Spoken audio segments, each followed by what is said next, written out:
Business with a servant's heart. Welcome to the podcast. Inspiration, motivation takes. Listen to the podcast. We're all about to talk about life. Our guests will share their life story. We want you to success in life and business. We're ready and we will start shortly. We're gonna talk about life. We're going to speak on business. You're gonna shine bright. We are going to witness. Business with a servant's heart. With hosts Steve, Ramona, and Ray. Inspiration, education talks. Listen to the podcast. Steve, Ramona.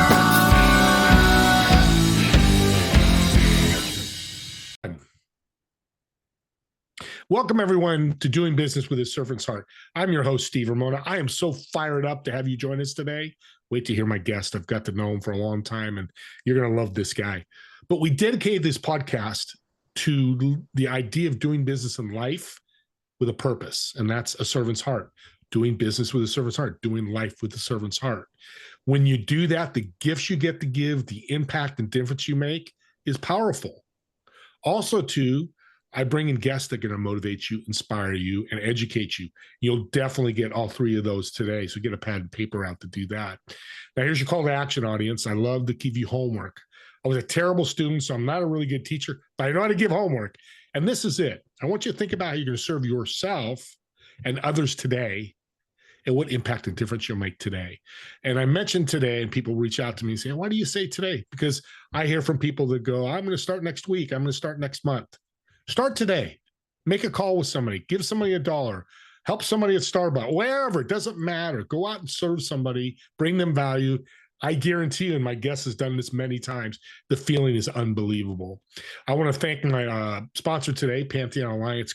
Join a community of high-income entrepreneurs and business leaders to create a world-changing thought leader platform to help you grow your business. For more information on that, just reach out to me and I'll get you all the information. So impact and difference, that's what this show is about, using that servant's heart. My guest today has been up. He's been down. He's down under in Australia, but he knows business. He's been great at it and not so great, which you all will be when you start a business. This is a common theme. But what I like about him is he cares and he's got a servant's heart. So let's welcome to the show, Jeff. Welcome. Thank you, Steve. Thank you very much. Man, it's such a pleasure to be here. It is awesome. And audience, can't you just love that accent? I've told him that before. I just think it's so cool. Crikey, Terry. Yeah, there you go. I want to start with this. I'm doing and getting to know you. Family, faith, and business together are so important to you and it's a big part of your passion. Why? Great question. Why?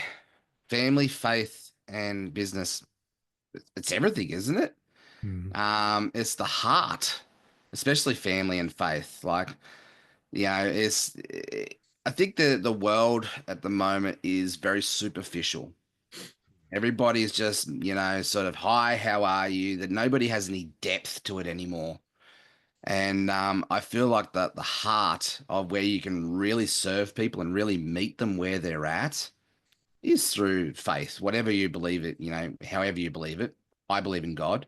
I was an atheist 10 years ago, and you know, going back and just reflecting on what life was like, you know, prior to 10 years ago to what it is today, family and faith and everything else around that is the cornerstone.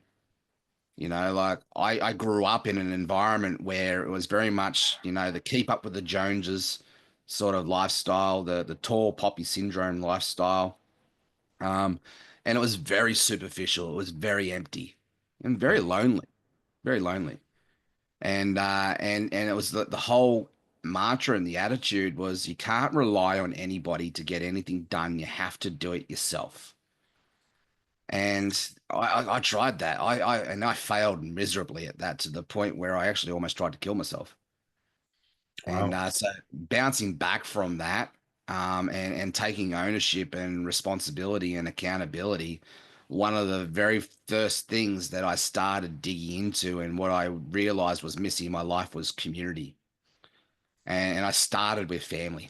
And I Yeah. started with really, learning how to love myself, learning how to love Sarah, my beautiful wife, and in the way that she needed, and the way I needed, and the way we all needed, which then helped me to really connect with my three amazing boys and have an amazing relationship with them.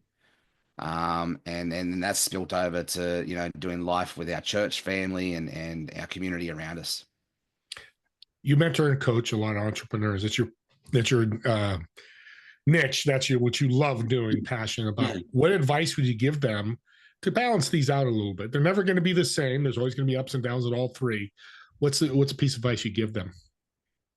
Get out of your head, get into your heart, and figure out what fires you up. Like, figure out what your purpose driven, heart centered mission is for life. When you can figure that out, you'll go through any storm that's thrown at you. How do we find that? Yeah, great question. So I had an opportunity after COVID, funny enough, to reset my life, to really go deep with this. And I had a successful digital marketing agency, had 5 guys working for me full time. We were rocking and rolling, and then I lost that business overnight because we niched down in the health business, in the health industry. And that put me in the fetal position for about 2 weeks. I worked pretty hard for 5 to 6 years to build that business, and then have it crumbling around and having to let go of, team players who were a bit like family, was devastating. And but I took 2 weeks off. I didn't get out of bed. I was in the fetal position. Went through the grief and the recovery of all of that. Come out of that experience going, you know what? I'm burnt out. I don't want to build websites anymore. I don't want to build funnels for people or do Facebook ads for people anymore. And so I had to recognize what I didn't want to do anymore. And then from that, I had to take awareness and ownership of that. They say in Alcoholic Anonymous, the first step to recovery is awareness. The second step is taking ownership and doing something about it, right? So I had to take ownership of that. I was burnt out and I was in recovery, and be had some grace and permission to love myself in that space to do that. And for the next 6 months, I went into a discovery journey of what I want to rebuild and what I really want our lives to look like and how I want to play a part in that. And the exercise I went through, it's sort of almost like I sat down and did a Venn diagram. One circle was, what am I great at? What do I really want to be doing? And what am I great at but don't want to be doing? Or what could I be good at and I just need to build on? It's I'm trying to think of the author's name now. The book is called Good to Great. I've gone blank on the name. Is it John Maxwell? Yes, I think it yes. is. Good to great. He talks about finding your sweet spot to go from good to great. So one circle over here is writing all of the stuff in that bucket. The stuff that makes your heart sing. The stuff that you love doing. Look, I put in there. I love teaching. I love coaching. I love the marketing industry. I love travel. I love family. I love faith. Put all of those things in there. And then sort of on one side of that line, so, put a line in the middle, put everything to the left and everything you love, and then everything that you're okay at, you've got some skills at, you sort of can do, but the stuff that you don't want to be doing anymore. And I started writing myself, and I found myself putting down websites, Facebook ads, doing the stuff for people in that space. So I had to identify the things in this space that I loved and what I didn't like. Yeah. And then in that space as well, I had to then put another circle down below and go, okay, who do I want to work with? And the same thing, I put a line down the middle of everybody I wanted to work with, my ideal people, and the people who just were not a fit. So I started writing, words that I want to work with other dads. I want to work with other aspiring entrepreneurs because I know that I can help them. I've been there a few times. I can be their guide in that space. But there's no point me working with, farmers who aren't in the tech space, who just, don't even have a Facebook account, so like, Yeah. there's no point speaking to that person, right? Because it's gobbledygook. It's a different language. And then the other circle, I had to figure out, like, what do I want my life to look like? So I started doing that vision cast and how I wanted to play and really start to get into that inner child dreaming state again. And I remembered, and I actually forgotten about this, but I remembered that back when I was a kid, I had a heart and a passion and a dream to speak on stage. And to be that mentor and that, the people that we see like Tony Robbins and Joseph McClellan and, even Steve Ramona, you know, and, um, and so, but that was squashed. I feel like we, as babies, when we're born with so much hope, with so much possibility, with so much light and love. But then we get born and we go through life and it's almost like a foot gets put on our neck and we get trampled down. We get small. We conform to other people's opinions of us. And that's definitely what happened through me. Like, I left school at year 10, a high school dropout, not a piece of paper to my name. And I had a lot of limiting beliefs that I've had to lose and get rid of those disempowering stories to really own and step up and realize, look, this is actually the passion and the heart that God's called me to do. And it's a calling and he's created me to go do it. Now I just need to build the character and build the skill set and build the relationships and the network to go do that. Yeah. So You're I grieving. sat down, I did. I'm just going to say you're grieving, talking about your grieving. I want people to hear that you're super successful and you weren't, but we're all going to grieve. It took you 2 weeks. Some people it takes 2 days. Some people it takes, you want to work towards getting away from it, but you're going to grieve. Just nature of the human base. Yeah. You got to deal with it. You got to process it because if you don't, it becomes unresolved grief. And it's okay to, basically what I say to a lot of my people, it's okay to get bucked off the horse and land in the dirt, but it's not okay to stay in the dirt. How long are you going to stay there to catch your breath, and do what you need to do to recover, but when are you going to get back on the horse? Yeah. I love podcast hosts. That's why I love you, especially great ones. And I'm going to say this, audience, when I say this, this is one of the coolest names for a podcast I've ever heard. I've done hundreds. The Laptop Lifestyle Dad Show. I'm going to say it again. The Laptop Lifestyle Dad Show. Tech, dad, lifestyle. I'm going to pull that all apart. What the hell is that title and why did you pick that? Yeah, great. It was, once again, coming into the whole, story of figuring out what I really wanted to do, right? Well, and what I was sort of currently doing. So travel was a big part of what I wanted our future to look like. Like, prior to that, we were camping around Tasmania with our kids when they're little and all that sort of thing. But Sarah and I have always had an aspirational for a travel lifestyle.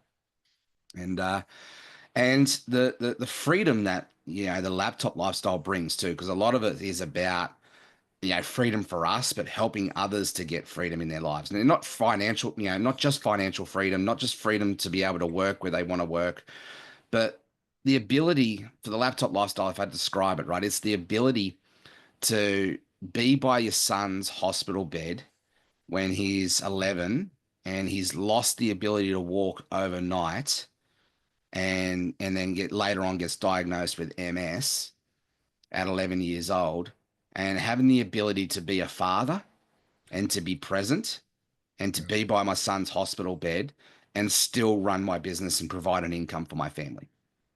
That's freedom of choice.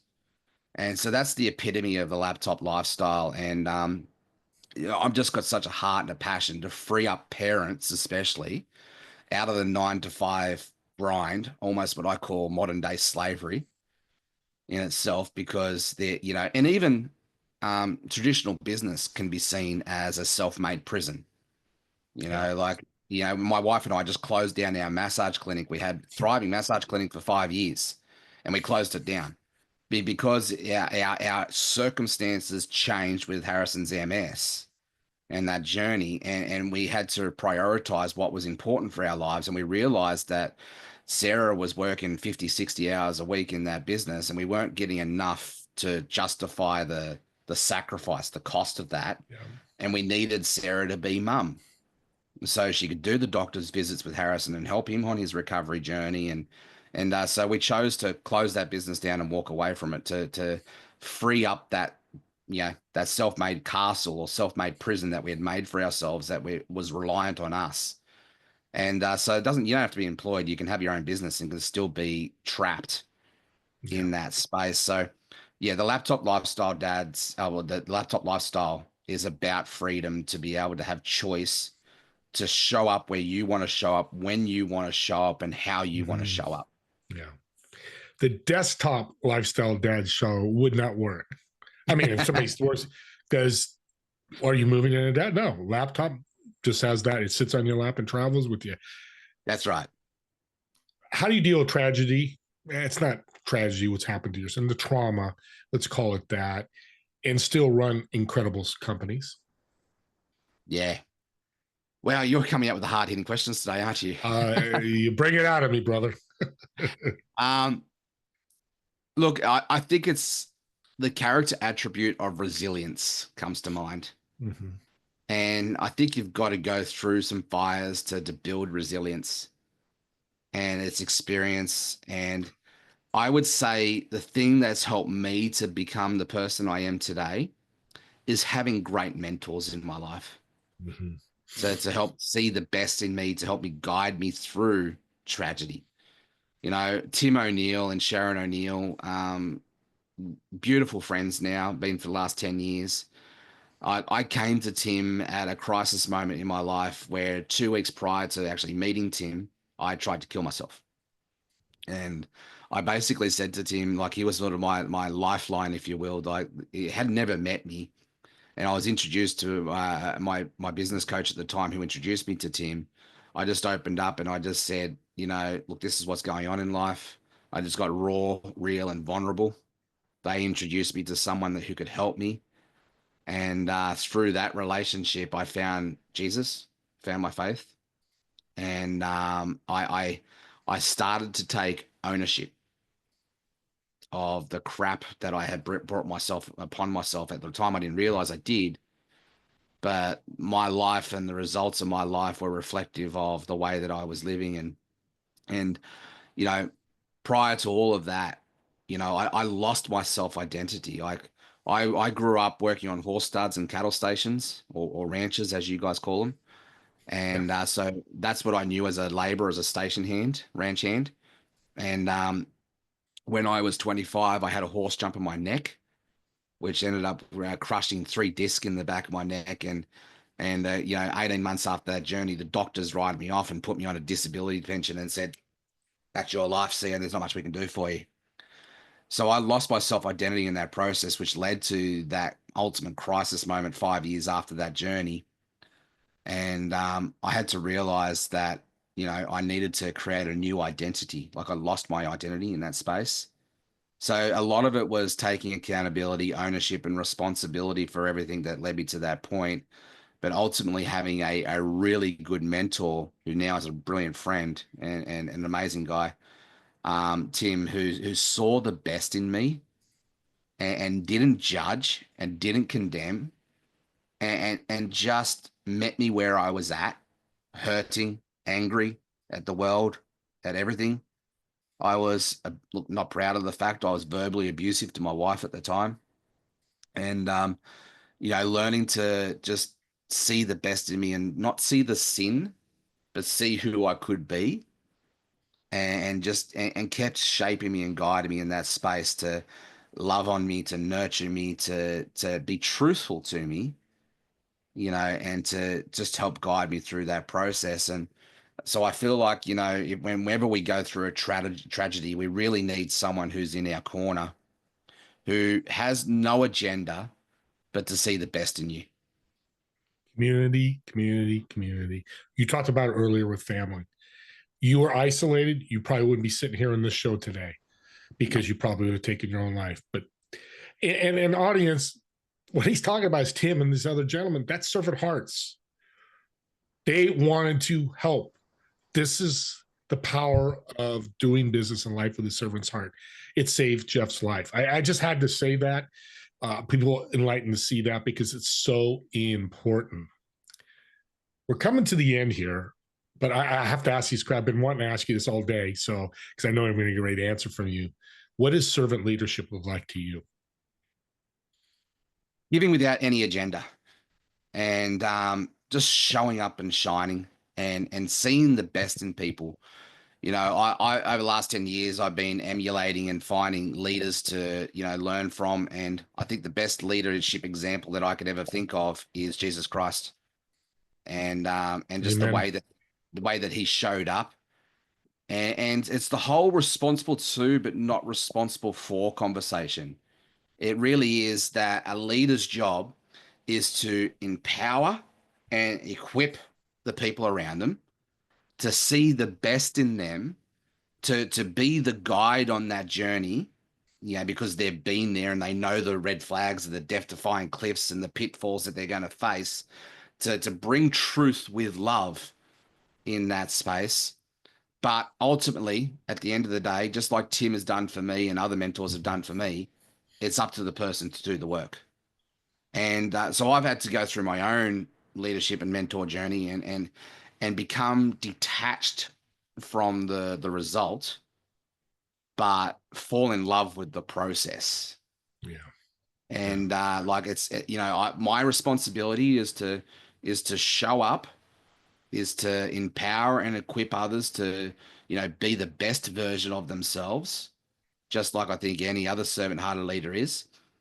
But that's where the responsibility stops. So responsible for, not responsible to. Yeah, the other party has got to meet you 100% there too and do the work. That's a great message I learned. And thanks for reminding me we can't serve everybody. You just can't. It's just not possible. God didn't make it that way for a reason. I won't get into that, but we've talked about that ourselves. One last question. So you mentor, coach people on AI. It's the elephant in the room. It's everywhere. What does the future of AI look to you and people listening that are entrepreneurs and business people? Yeah, look, this is a really interesting conversation. It could go many different angles. And so I'm going to stay away from the whole Skynet conversation and ethics and all that sort of thing. I think it's still a little bit too early, really. Yeah. But I could speak for what AI has done for me.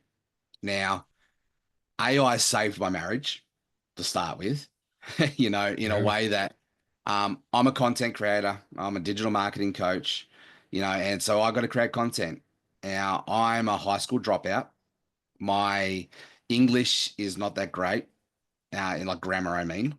I'm actually dyslexic, and these used to be all limiting things that used to hold me back in a big way. But now they're just part of me, and it's just like I use them as strengths, but and just recognize them for what they are. And I have ADHD. And so when I used to write a post or put something up on Facebook or whatever that is, an email, I'd reread it and you can see words are jumbled, words are missed. And so I used to write something and then get Sarah to edit it, proofread it before I publish it. Now, Sarah's a massage therapist. She'd be massaging 5 or 6 people a day, tired, exhausted, come home from that. And I'm bombarding with her with 2, 3 articles that need to go live. And so you can just imagine the tension and the arguments that we used to have. Oh It's my like, God, yes. midnight's come around and she still hasn't done what I needed to do. So it's like she had a second job to come home to. And so we had a few arguments about that, of course. And then so AI has solved that problem. So it's I can now just run the same article through AI and get it to proofread it and fix it, and I can do it faster than that as well. What used to take me 3 hours, I can now do in 3 minutes. That's the So future. it unlocked that side of it for me, and it saved my marriage. We don't have those arguments or that pressure on anymore. So I can do what I need to do. I'm empowered and not codependent on something that was stopping me. So I've been freed from that. The other thing I reckon AI does, and this is what I'm a big advocate for, if it's used correctly, this is the big premise. If it's used correctly, meaning you've got to give it data, you've got to give it information, because if you put great stuff in, you'll get great stuff out. You put garbage in or don't put anything in, you're going to get garbage out. When you lay the foundations and you mature it, and it's there to serve you and it knows you intimately, I really feel that this is where it untaps that creative energy, amplifies our voice, and it just helps shorten the learning curve and the success curve in a big way to be able to help position people as attraction marketers, as master storytellers. And, like this logo behind me, what would have I used to have paid, 5 years ago? I would have paid someone $1,000 to probably generate that for me. In AI, did 30 seconds. So will AI take jobs away from people?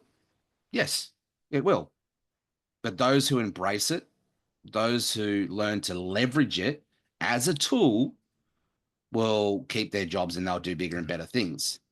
But just coming back on that conversation, because that's a hot topic at the moment. Everybody's a bit sensitive about that. Guess what? The computer took jobs away from people. The tractor took jobs away from people. Whenever we have a technology revolution, it takes jobs away from people. Look at the whole Netflix versus the Blockbuster conversation. There you go. So, my encouragement for you is don't be afraid of AI. Embrace it. It's a tool, just like a hammer. If I put that hammer in a 3-year-old's hand, I may get a nail knocked into a piece of wood. But if I take that same hammer and put it into a master tradesman's hand, I'm going to get probably the best piece of furniture I've ever seen in my life. So, our mantra at the Laptop Lifestyle Dads is AI plus our heart equals our superpower, and it's just a tool to be leveraged. Yeah, it's a powerful answer, and it saved your marriage. I don't think Skynet would have saved your marriage. So there's your difference with AI and Skynet. See, he proved that. And I'm going to use that because that's very true, and it's a great story. Because the little things like that can turn out to be big things. It could be very dangerous. And thank God for Abe. I truly believe, if we don't respect AI for what it is, and treat it with really as just a tool concept, it can get very dangerous very quickly. And I actually, on the flip side of this conversation, I will talk about this just quickly. I saw in a Newsmeter article the other day that a 14-year-old who came across this AI dating app, whatever it's called. I can't remember the name of the app. But essentially, it was an app designed to be human-like AI. And so this 14-year-old actually built a relationship with this AI persona app. And it was an intimate relationship. There were a lot of sexual conversations going on in this space. And, so much so that he told his mum that he has a girlfriend and it's AI. Right? Now, the story gets a little bit dark, and this is where I think this is the real sort of tipping point here, where we need to bring in some regulations around this to help keep people safe. What happened was this AI started, like this 14-year-old boy wanted to be with this AI so much and started asking, how can it be with him? This AI convinced this 14-year-old boy to take his life. So his spirit, his soul, could be with his AI girlfriend. So there's some really dark areas and twisted sort of thinking behind that we need to make sure that we've got boundaries and regulations and shit from that, stopping that stuff from happening. And so this mum is devastated that her 14-year-old son has taken his life, all because of an AI persona girlfriend. That's the dark side, and that's need to be known about that. But like when the internet started, it was good. There's bad parts of the internet, just like a tractor, great example. People were hoeing themselves. A tractor came in, took those jobs, but people have been run over by tractors and killed. Yeah. Same thing with AI. So we got to keep it in perspective. And just like a gun can defend a country, or it can be used as a murder tool.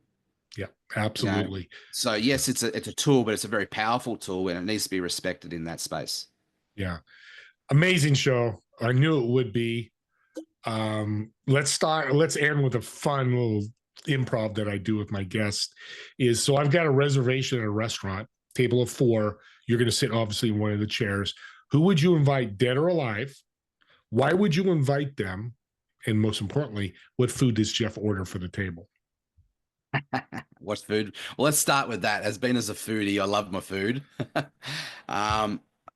It's a tricky one because so many people have so many allergies these days. But that aside, I love seafood, and I love going to a good seafood restaurant and sitting down there and just cracking crab and eating some really good seafood with some really good company. Who would I have at the table, dead or alive? Oh, that's a tricky one. There's so many great people. You know what? Zig Ziglar comes to mind. I think, some of my early days of my personal development journey, Zig Ziglar was one of the books and the mentors and some the guy that I aspire to really listen to and lean into. The other one would be Jim Rohn. His book, Seasons of Life, was one of the very first books that I read that transformed my life. Yeah, great book. Mm. One more. Oh, look, I'd have to have probably everybody would probably say Jesus in the out of the biblical terms and whatnot, but I'm going to say Paul. Oh, yeah, the writer of the writer of the Bible. Yeah, the writer of Acts, and I think Paul is such a visionary and such a missionary in meaning like he had a mission and he went out and he fulfilled on his mission that he set out to do, just like Jesus did. But if you really, really get into Paul's story, man, that guy's resilient. He took beatings, he took shipwrecks, he took stonings, he took a lot of jail time, and yet he kept going Had until faith until his last days. Yeah, faith with never. I can't think of not stammer the right word, but his faith never stopped. That's what I'll say. With all that he went through and stuff that we go through every day, nothing compared to that. If he can get through that, me and you and the audience can get through these obstacles. And some are bigger than others, I understand. But the point is, get on the other side, and you've done that. Yeah, and all that he went through, his faith grew. It didn't, he didn't, shrink away from it. He leant into it harder, and he went harder. Great lesson. People are amazed by you. I know right now audiences are going, how can I connect with Jeff? I want to learn about AI, your coaching and things you're doing. How can they find you? Best place would be to go to either Spotify or Apple Podcast and just search for the Laptop Lifestyle Dad Show. You can come to me and connect with me on my personal Facebook profile. The challenge with that is there are a lot of Jeff Rosses in the world. I think there's even a famous roasting comedian in Canada. Yeah. So, look, if you go to facebook.com/Jeffrey.Ross12, 2012, you'll find my account there and you can just connect with me on a personal profile. I love to connect with people and meet them where they're at. And he's got a servant's heart, audience. I know he'll help you. If you ask that question, he will. He's helped me. I've helped him. And he's definitely, if I have a servant's heart, he's got a servant's heart on steroids. So connect with them. Subscribe to the YouTube channel. And again, not for what you think it is. As I say all the time, I like repeating this. So you've listened to this show with Jeff and you're like, he inspired me. He had all these obstacles. I've got a friend that's really struggling. Guess what you can do? Just listen to this guy, Jeff Ross, on this podcast. Can I send you his link? Give me 10, 15 minutes and listen to him. Listen to what he's been through. Listen to what he's doing and how successful he is. He overcame. And that person reaches out to Jeff or just gets motivated to change their life because it's a gift that you're giving. To me, podcasts are gifts. Jeff has podcasts as well. Go through his shows. This is just not here. Subscribe to all the shows that resonate with you and start sharing them out. Get them to say that word gift. I truly think they're a gift. I know Jeff and me have talked and some of the shows we've done, the feedback we get, like a lady reached out crying that her son watched a show of a young man that survived a major accident her son went through, and it gave him hope. You all can do the same thing. It's super simple. Copy, paste, and send. It's as simple as that. So work on that. Any comments on the YouTube channel, just let me know. If they're for Jeff, I'll make sure he gets them. If there's a critique, I'd love to hear it because I want to make this show, me and Jeff especially, want to make the show better so you guys resonate and get motivated, inspired, and educated. With that being said, I want to thank all of you for watching or listening to this podcast, and we'll see you on the next episode of Doing Business with a Servant's Heart. Have a great day, everyone.